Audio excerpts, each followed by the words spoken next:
Ambassador Frank Warren rubbed his temples as the Varlian representative continued speaking in that slow, condescending tone they always used with humans. 5 years of these talks, and nothing had changed.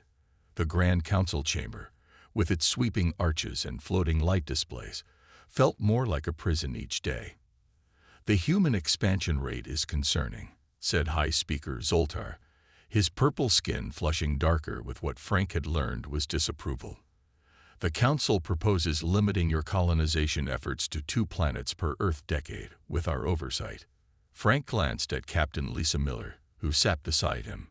Her face remained neutral, but he saw her knuckles whitening as she gripped her datapad. On his other side, Dr. Peter Clark, their cultural attaché, was quietly taking notes. "High Speaker," Frank said, keeping his voice steady, "humanity has followed every regulation since joining the Council. Our 5 colonies pose no threat to galactic stability." The Zentari representative chittered softly, mandibles clicking. "Yet your artificial intelligence research continues at an alarming pace. We require immediate access to your development facilities." Frank wanted to point out that the Zentari themselves had technology far beyond what they shared with the Council, but arguing would only make things worse. This meeting was following the same pattern as dozens before it: restrictions, demands, and thinly veiled threats. "The Council will vote now," announced the Drell representative, their gelatinous form pulsing with light patterns. Frank knew this was just for show. The 27 species had already decided. The vote was unanimous, with only humans abstaining. More restrictions, more oversight, less freedom. "We will consider these new measures and respond within the standard period," Frank said formally. Inside, he was seething. This couldn't continue. As they left the chamber, Lisa finally spoke. "They're never going to see us as equals, are they?" "It seems unlikely," Peter admitted. "Their civilizations are thousands of years older than ours. To them, we're barely past using stone tools.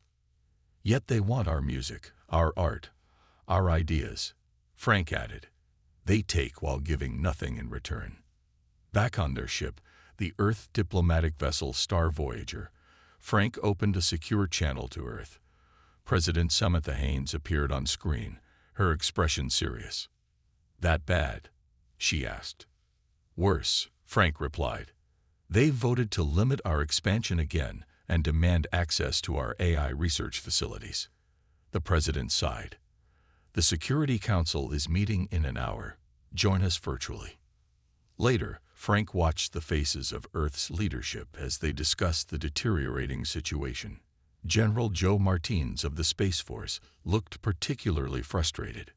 "We've given them everything they asked for," the general said. "And they keep moving the goalposts." "It's classic containment," said Secretary of State Linda Powell. "They fear our potential." President Haynes turned to someone off-screen. "Dr. Rogers, please join us." A woman with short gray hair and intense eyes entered the frame. Frank recognized Dr. Nicole Rogers, the physicist whose work on quantum mechanics had revolutionized their understanding of spacetime. "I have news that may change our position," Dr. Rogers said. She glanced around as if ensuring the channel was truly secure. "My team has achieved a breakthrough. We've developed a propulsion system that doesn't rely on the Council's wormhole network." The room fell silent. "You mean independent faster than light travel?" Frank asked, barely believing it. "Yes," Dr. Rogers nodded. "We call it the quantum fold drive. It's faster than their network and completely untraceable." President Haynes leaned forward. "How ready is it?" "We've successfully tested prototypes. With proper resources, we could outfit our fleet within 3 months." The president looked at each person in the meeting, her decision already forming. "This changes everything. For 5 years, we've tried diplomacy while they've treated us like children." She turned to Frank. "Keep attending the meetings. Act normal. Buy us time." "What are you suggesting, Madam President?" Secretary Powell asked. "I'm not suggesting anything yet," President Haynes replied. But I want options on my desk in 48 hours for a complete withdrawal from the Galactic Council. Frank felt a mixture of dread and hope.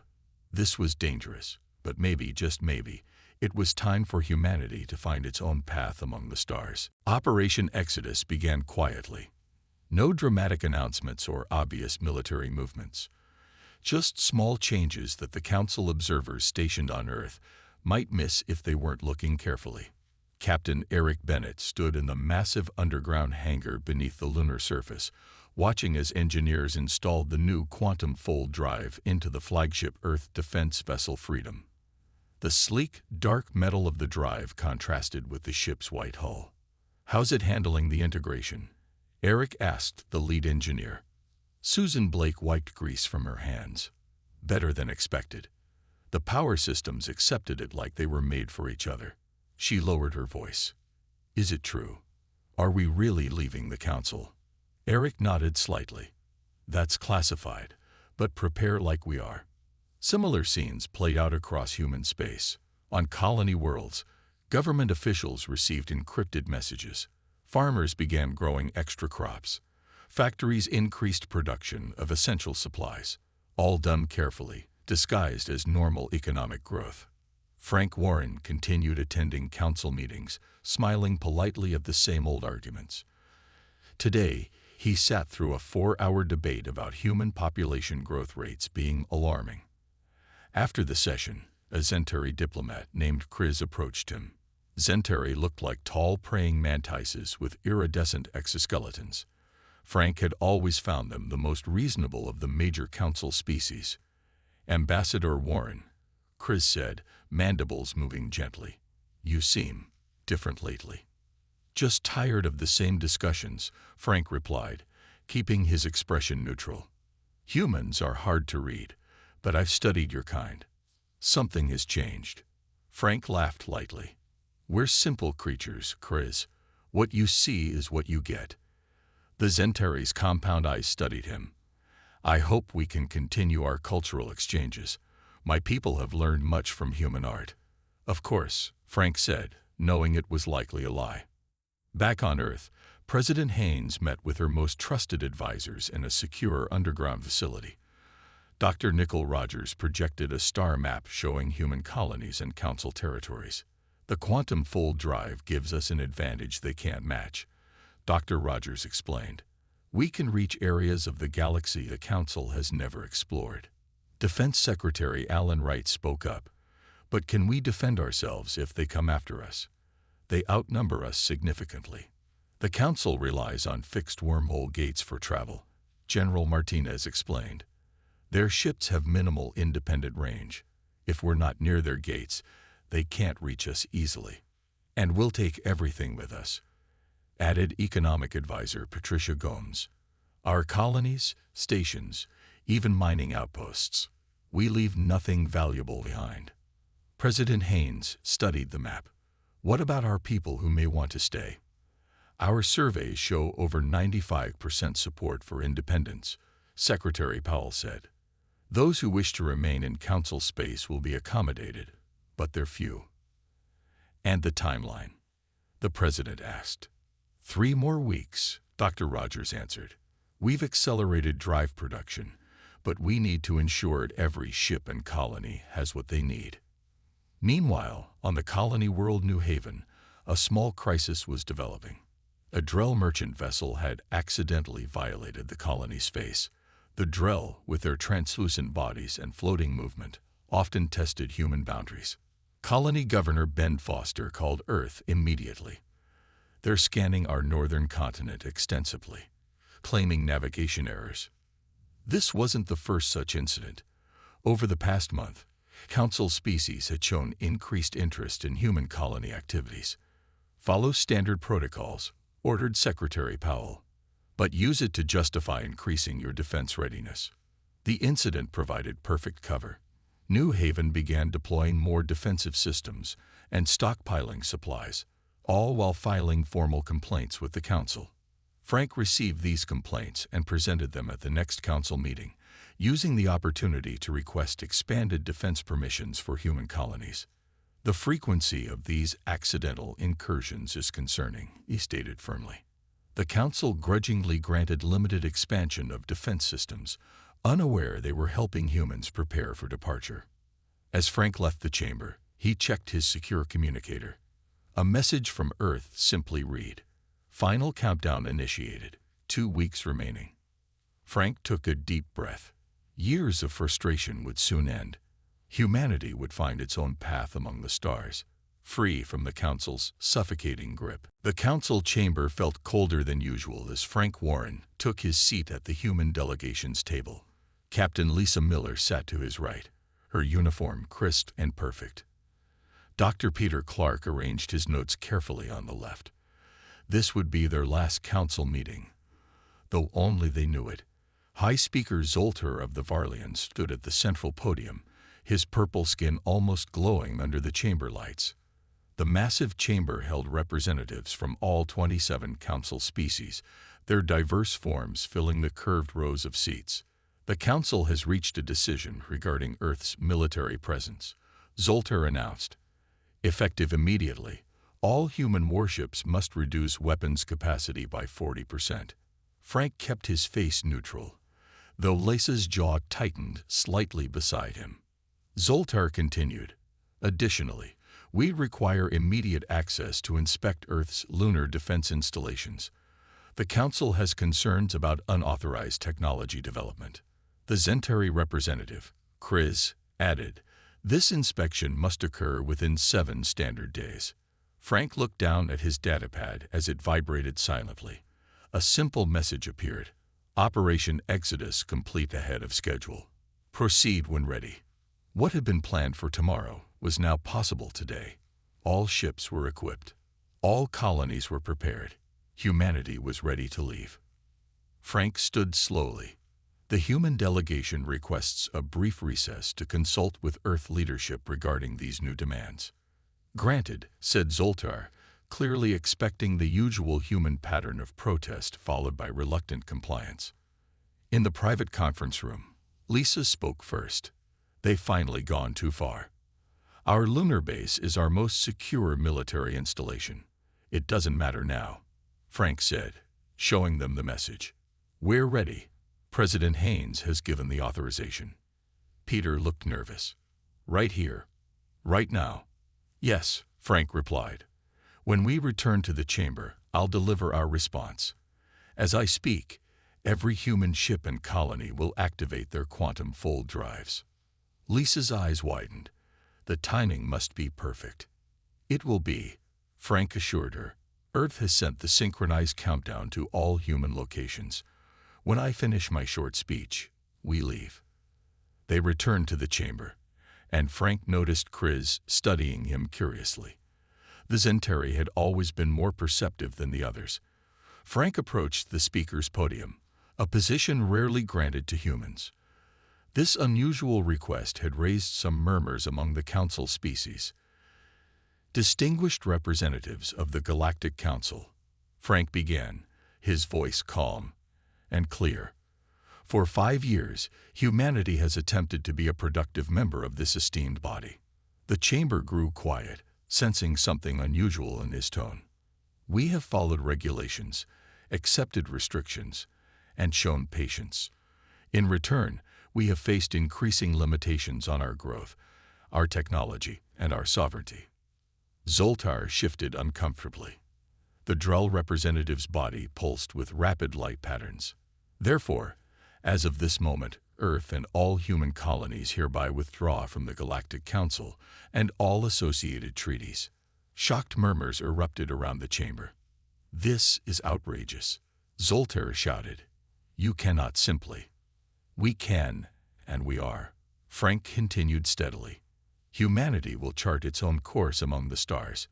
We wish you peace and prosperity. As Frank spoke these final words, across council space, human ships and stations activated their quantum fold drives.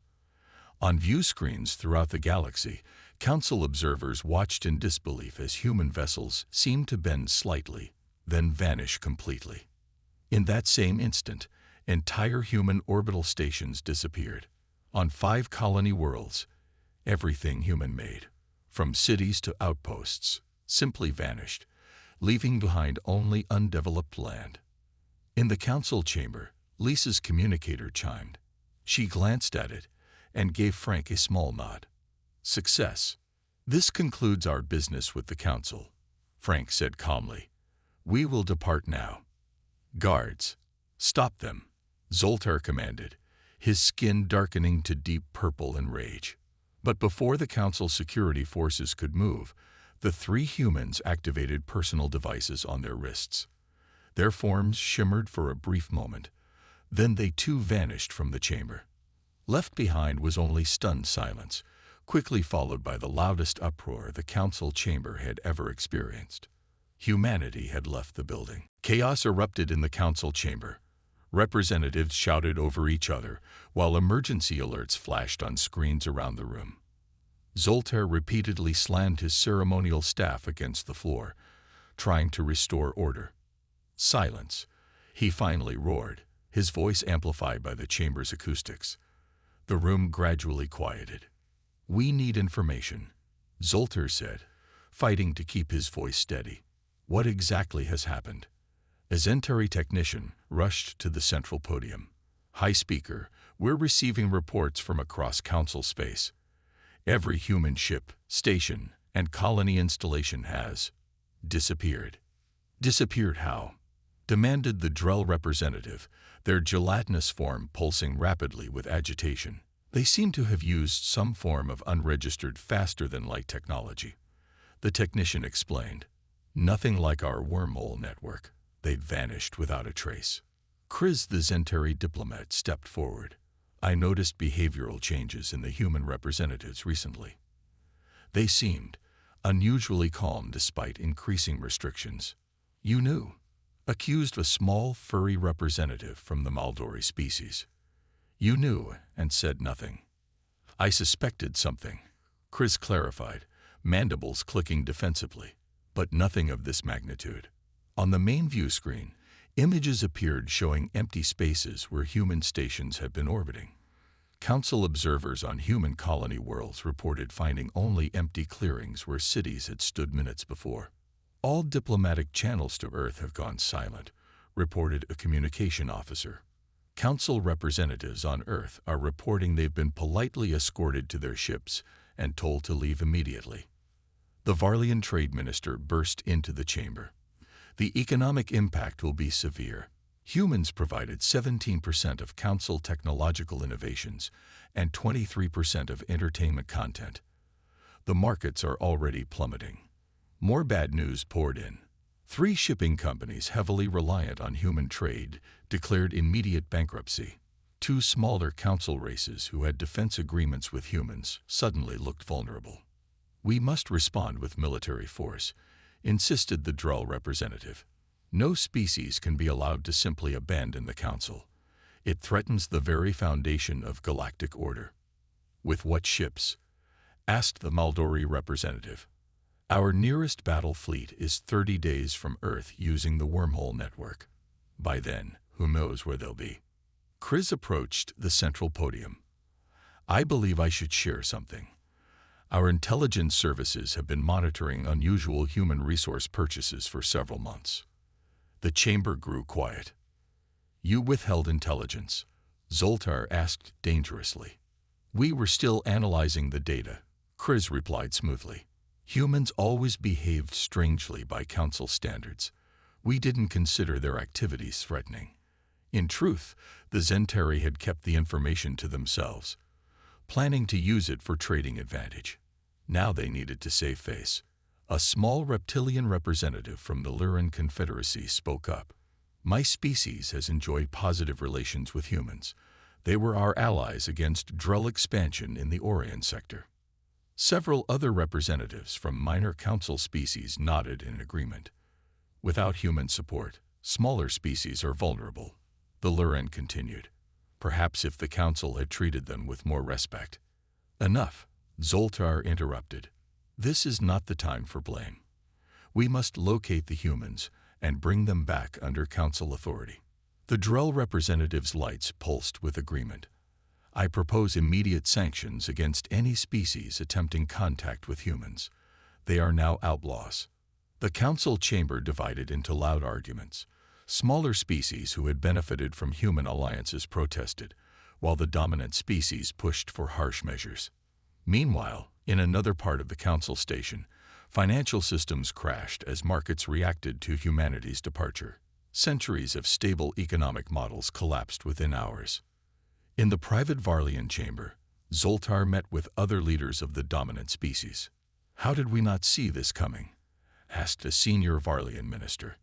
"We saw humans as primitive newcomers," Zoltar admitted.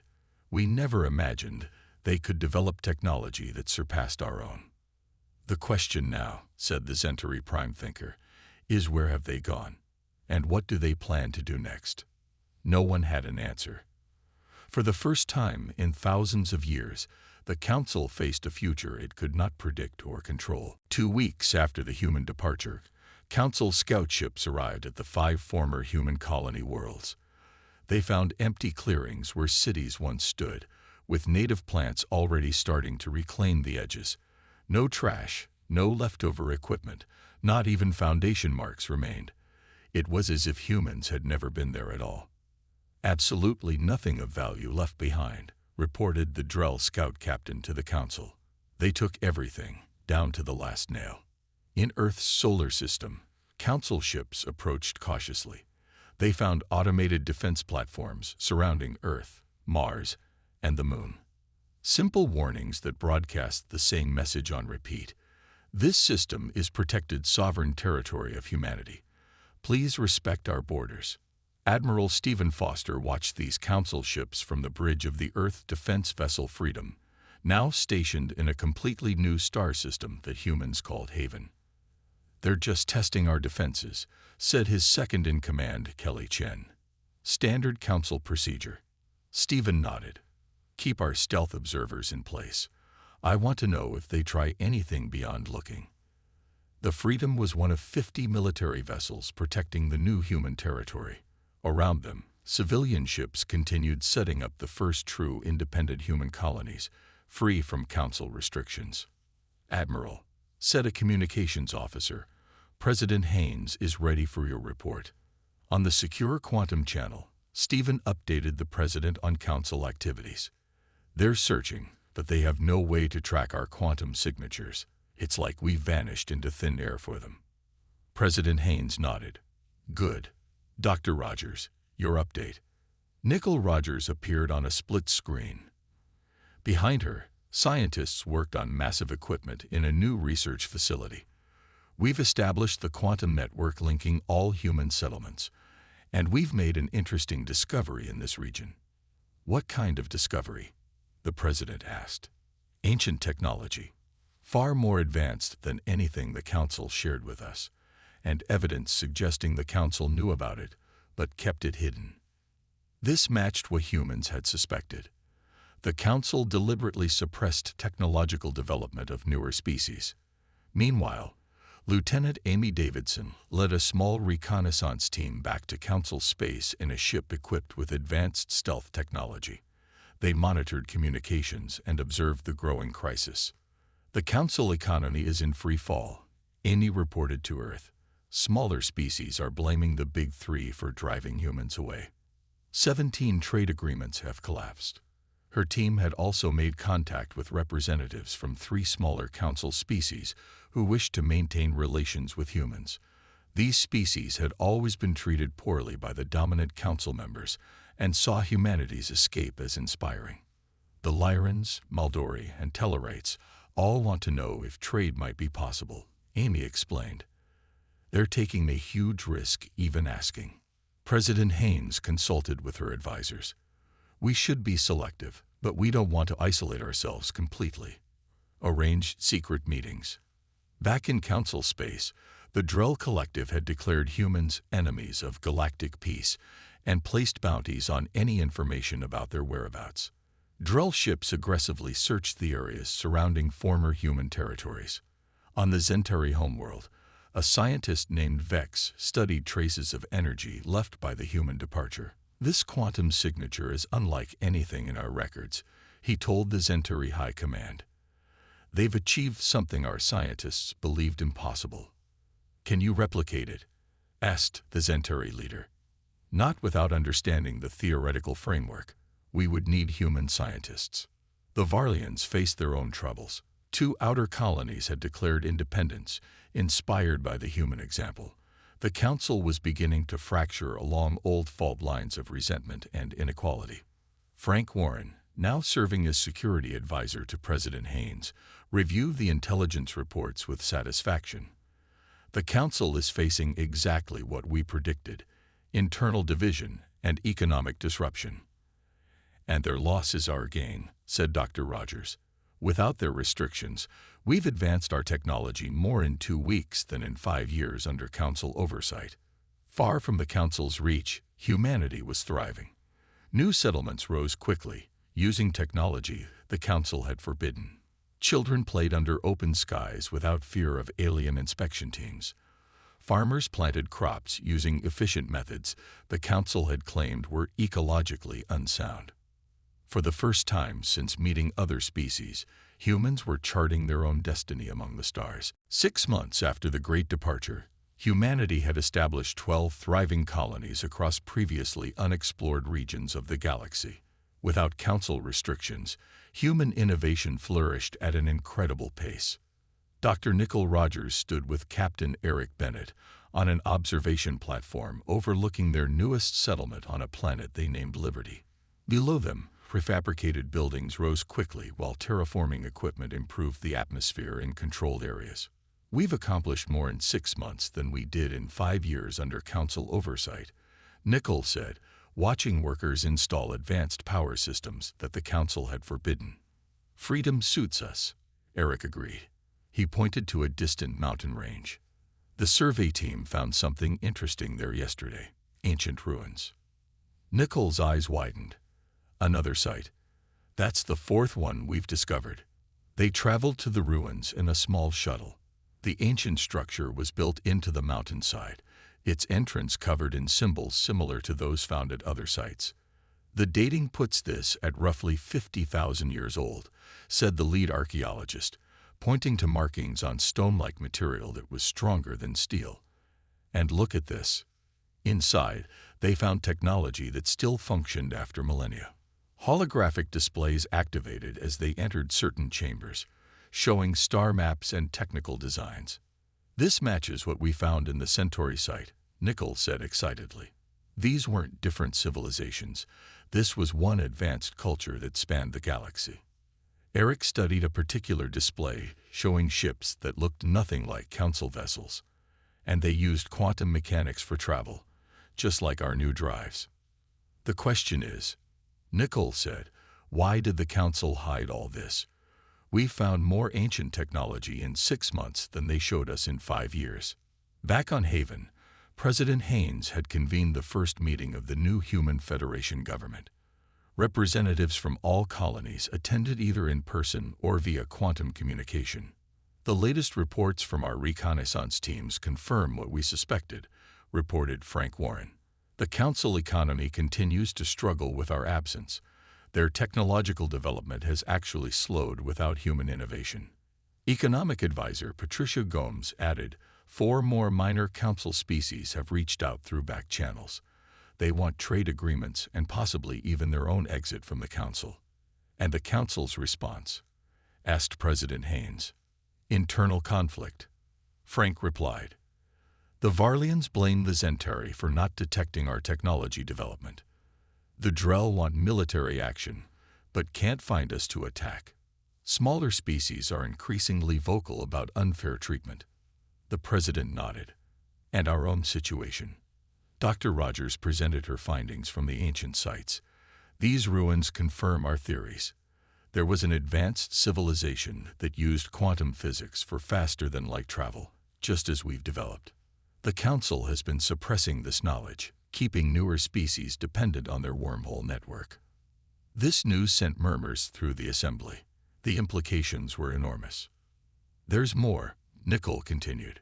We found evidence that this ancient civilization wasn't destroyed by war or natural disaster.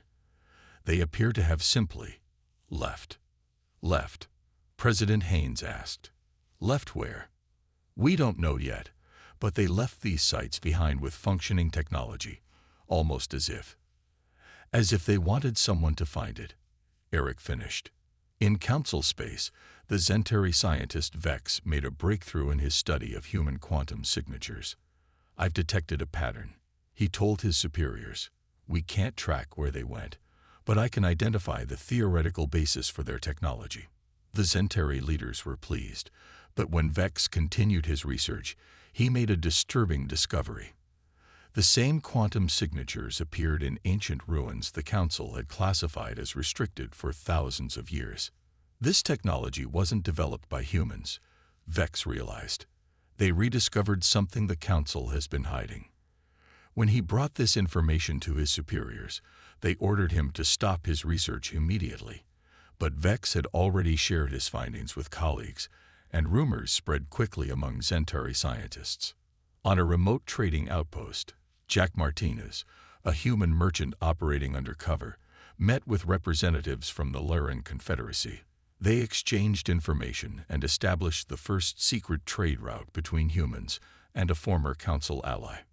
My people admire what humans have done, said the Lyran diplomat.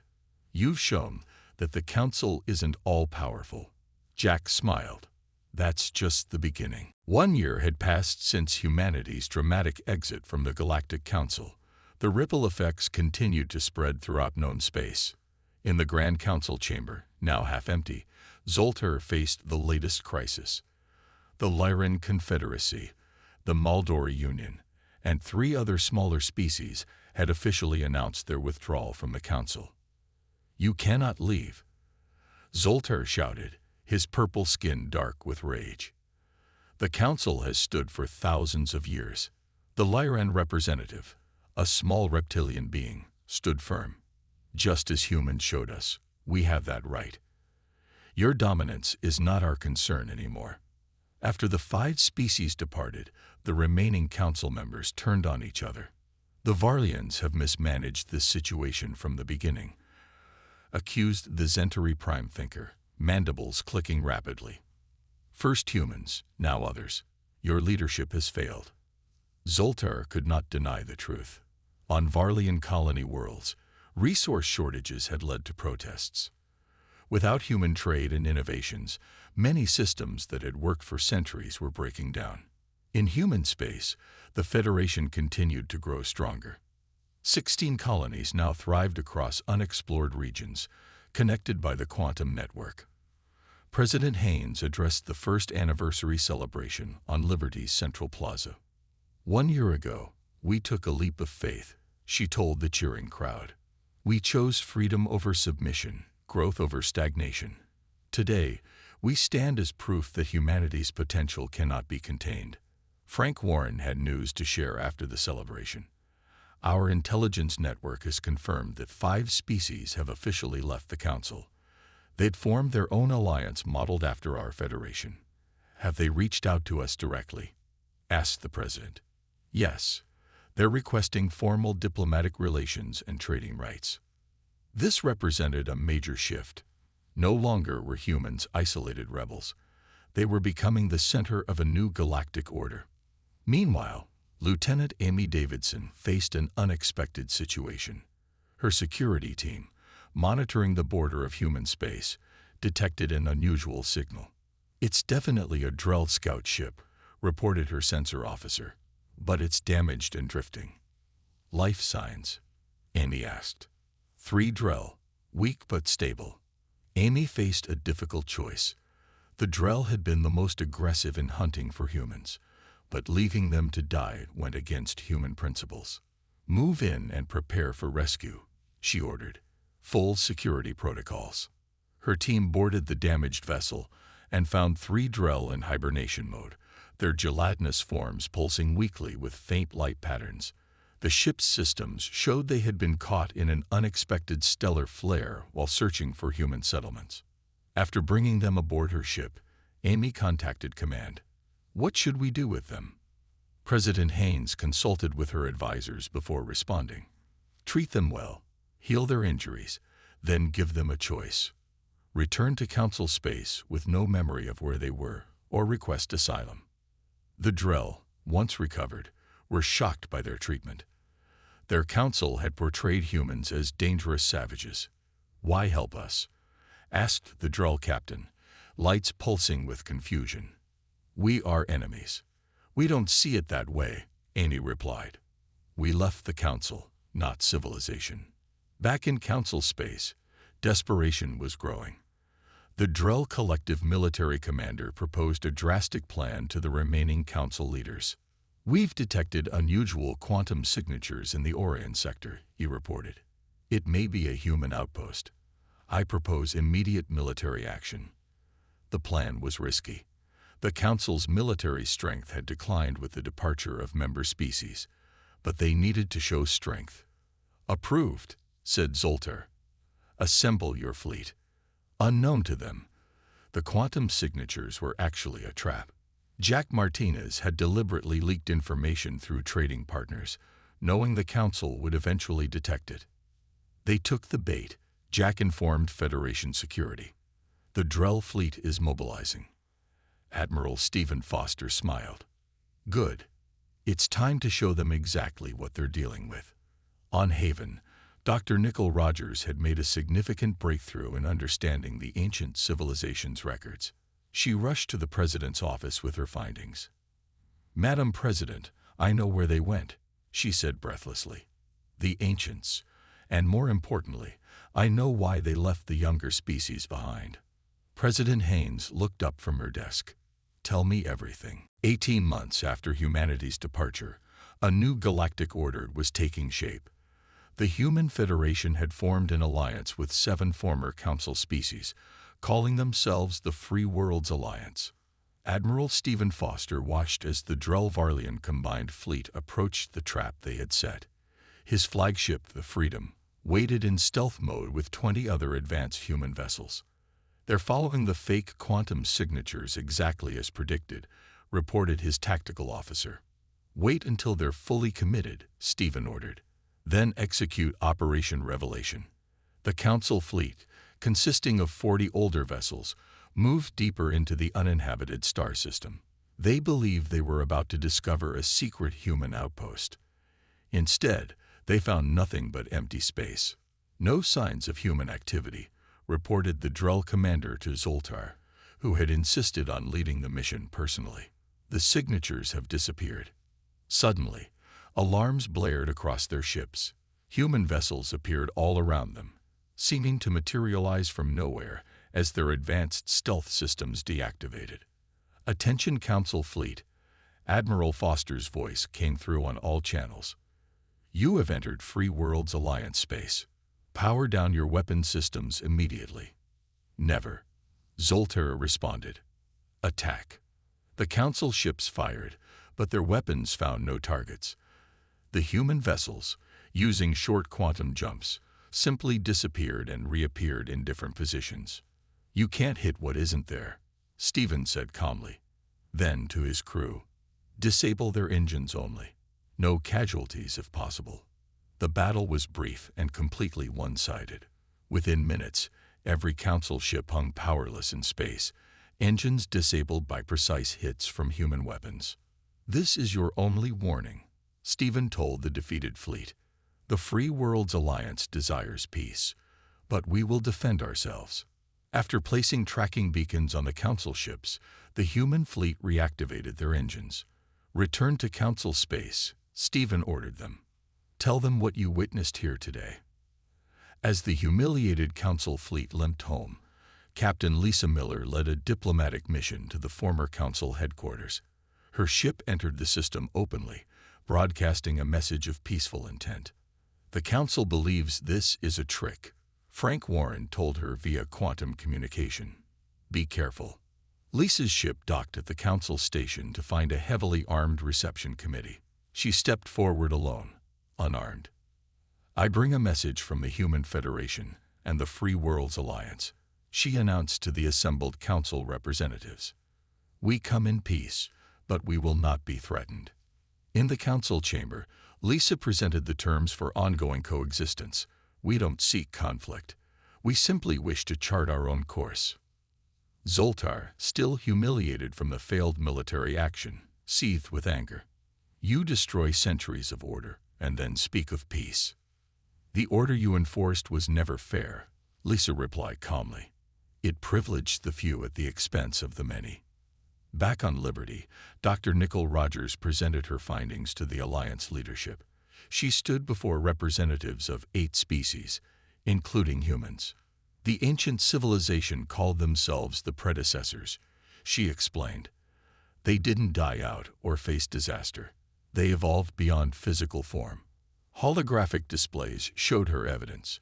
They left these sites deliberately, with functioning technology, as a gift to younger species. But the Council found them first and hid the knowledge to maintain control. After thousands of years of suppressing other species, Nicole continued, the Council never imagined a species would rediscover this knowledge independently, as we did with the quantum fold drive. The Alliance leaders absorbed this information with wonder. "Where did the predecessors go?" asked the Lyran representative. "According to these records, they transcended into a higher dimension," Nicole said. "And they left a message. The stars belong to those who reach for them freely." Meanwhile, 3 Drell who had chosen to stay with humans after being rescued had startling news. "More of our people wish to defect," they told President Haynes. Many younger Drell questioned the collective's policies. Later that evening, Frank Warren and Lisa Miller stood on the observation deck of their ship as it orbited Liberty. Below them, the lights of the human city sparkled like stars against the planet's surface. "Did you ever imagine this when you were sitting through those frustrating council meetings?" Lisa asked. Frank smiled. "Not specifically, but I always knew humanity had greater potential than the council would allow." On a view screen nearby, they watched a live feed of new Alliance ships being constructed. Not just human vessels, but ships built cooperatively with their new allies. "The Council tried to keep us small," Frank said. "But in doing so, they pushed us to the greatest leap humanity has ever taken." Lisa nodded. "Not just humanity. We've helped others find their freedom too." Beyond the window, stars stretched to infinity. No longer distant points of light, but destinations within reach.